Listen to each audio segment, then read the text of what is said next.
Let me tell you something you already know. The world ain't all sunshine and rainbows. It's a very mean and nasty place, and I don't care how tough you are, it will beat you to your knees and keep you there permanently if you let it.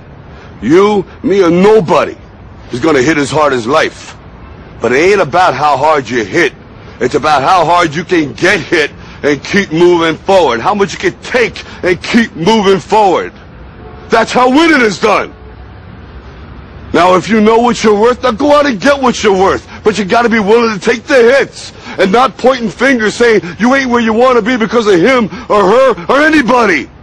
Cowards do that, and that ain't you. You're better than that. Call it whatever you want. It's already a $100 billion a year business.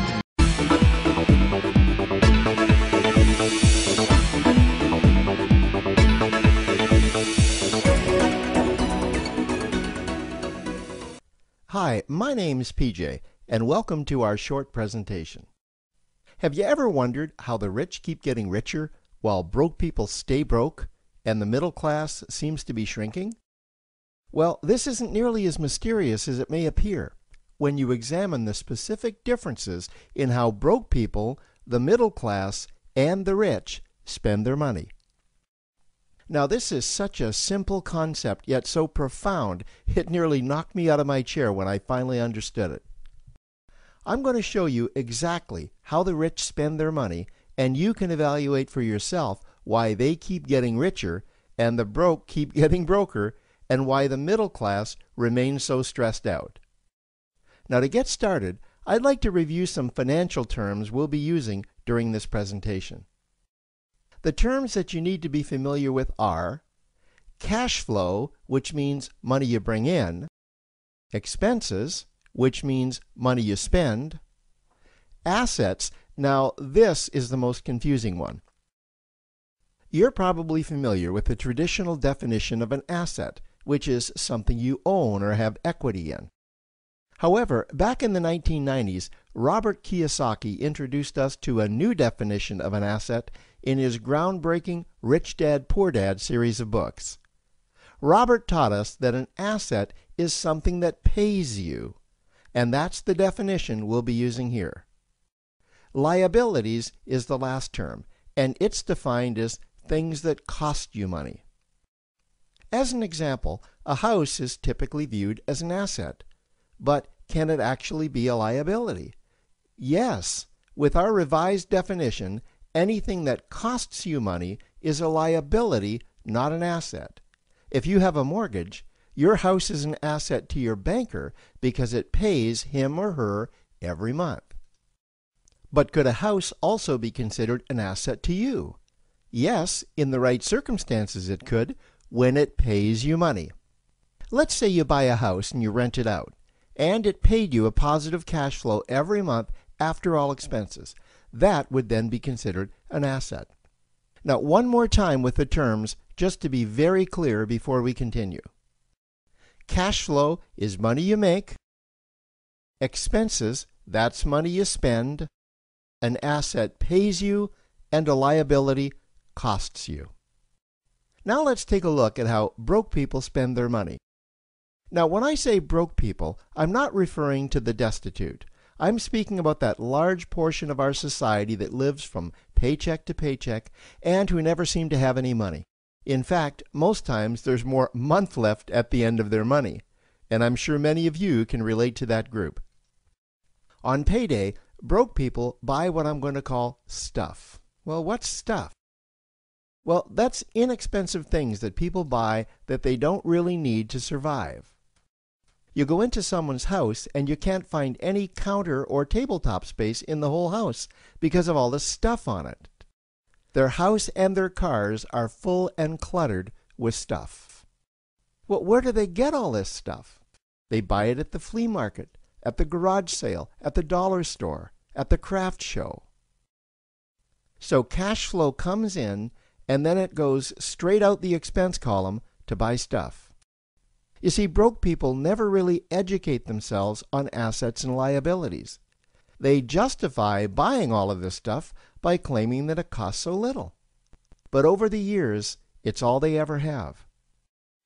The problem is their cash flow never produced or created more cash flow. Now please understand, I'm not undermining or taking any shots at this or any group. I just see a lot of financial difficulty out there, and it really doesn't need to be that way. Creating wealth isn't a mystery, it's a formula. The only reason someone doesn't create wealth is because they either don't know the formula or they don't apply the formula. Now let's take a look at the middle class. The middle class is the group that society mistakenly thinks are rich. They're not. Yes, they typically earn a six-figure income, and many of them appear rich, but it's what they buy with their money that keeps them prisoners of the middle class. What they typically buy are liabilities. Remember the definition of a liability? Things that cost you. By buying liabilities, the money gets pushed up and out their expense column. Liabilities are items like cars, boats, houses, airplanes, credit card debt. Now let's see just how this happens. The middle class gets a nice paycheck, let's say $10,000 for the month. They then split that down the middle and they pay their monthly expenses with half, and with the other half, they make a down payment on a new car. The car costs $5,000 down, and after they add on the insurance and the maintenance, that liability now costs $1,100 new dollars every single month. A few months go by, and they want a boat, then a vacation home, a Rolex watch on their credit card, a vacation on their credit card. And before you know it, their liabilities have raised their expense levels to near or above their income levels. They actually spend equal to or more than they make. Meaning that they have to go to work and make a certain amount of money every single month just to cover their liabilities. The other important issue with both broke people and the middle class is that normally all of their cash flow is dependent on their own effort. Meaning that they've educated themselves to exchange their knowledge and expertise for someone's money. Also, the money they earn is usually the highest taxed form of income. Here's an example. An attorney is knowledgeable about law, so people pay him or her in exchange for that knowledge on an hourly basis. The problem here is that if the attorney isn't sharing that knowledge with a client, then the attorney isn't making any money. This causes lots of stress and anxiety in their lives. And if you ever ask them to take an afternoon off to play golf with you, well, they very rarely can because of how much money it'll cost them to take that time off. On the surface, life's pretty good. The reality is that it's a roller coaster ride. That's the middle class. Now, I know this group very well because for a great deal of my adult life, that was me. Now let's take a look at how the rich people spend their money. Rich people acquire assets. Again, an asset is something that pays you. If you want to become rich, buy assets that earn you more money. The money cycle looks like this. Acquire assets that produce cash flow, invest the profits to acquire more assets that produce more cash flow, invest those profits to acquire more assets that produce more cash flow. The rich spend their money and acquire things that produce more money. Here are a few examples of assets that produce more money. Investments are the obvious ones: stocks, bonds, real estate. Education is another asset. If you learn how to do something that produces more money for you and you actually do it, that's buying an asset. There's a great quote that goes, "If you think education is expensive, you should see how expensive stupidity is." Another example of assets you can acquire that pay you are cash-generating opportunities, especially those opportunities that can create a passive cash flow. Passive meaning that once you build it up, the money continues to flow whether you're still building it or not. Here's a small example. Let's suppose you bought a pinball machine and you put it in a barber shop. And you don't spend any of the profits. You save them until you can buy another pinball machine and put it in another barber shop. This, by the way, was Warren Buffett's first business. If you don't know who Warren Buffett is, he's one of the top 2 richest men in America. The rich are extremely eager to find those passive cash-generating opportunities because those opportunities continue to pay them month after month, year after year, long after they've stopped working the opportunity. You know, I see this happen again and again with successful entrepreneurs.